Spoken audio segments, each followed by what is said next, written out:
പിന്നെ എന്താ മിട്ടുമിട്ടുക്കനല്ലേ. എന്നാലും നമ്മള് 336 കോടി ദൈവങ്ങളെ ധ്യാനിച്ചുകൊണ്ട് അങ്ങോട്ട് തുടങ്ങിക്കോട്ടെ. എന്താ ICC മഹാരാജാവാണല്ലോ മുന്നിൽ തന്നെ ഇരിക്കണേ. ഒരു കാര്യം തുടങ്ങാൻ പറ്റേ? എവിടെയാണ് വൈകിയത്? വൈകിയ കാര്യത്തെ കുറിച്ച് പറഞ്ഞില്ല. വൈകിയ കാര്യമാണ് നിൽക്കട്ടെ. ഇത് ഒറ്റയ്ക്കാണോ കുറ്റിപ്പറിച്ച് വന്നേക്കണേ? വേറെ ഒറ്റയ്ക്ക് തന്നെ. അതായത് ചാക്യാരെ അങ്കമാലിക്കാരൊന്ന് സൽക്കരിച്ചു. മദ്യമില്ല കേട്ടോ, ഭക്ഷണം മാത്രം. എന്താ ഗംഭീരമായ ഭക്ഷണമേ. അല്ല, അപ്പൊ പറഞ്ഞു വന്നതേ, മഹാരാജാവിനെ നമ്മള് ആദ്യം ക്ഷണിക്കുക.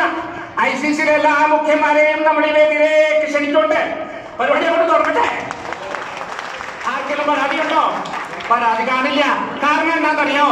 ചാക്യാർക്ക് പണ്ട് കാലം തൊട്ടേ മഹാരാജാക്കന്മാരെ പോലും വിമർശിക്കാനുള്ള കഴിവുണ്ട്. അതായത് അവർ വിമർശിച്ച മഹാരാജാവ് അവരുടെ തല പോയി ഇന്ത്യ. അതുകൊണ്ട് നമ്മൾ അല്പം സ്വല്പം നിങ്ങളൊക്കെ വിമർശിച്ചിരിക്കും. പരിപാടി കഴിയുമ്പോ ആരും ചാച്ചാരം കുടിച്ചെടുത്ത് ഇടിച്ചായിരുന്നാ മതിയേ. കാരണം നല്ല വിശാലമായ പുറമാണേ. ആ പുറത്ത്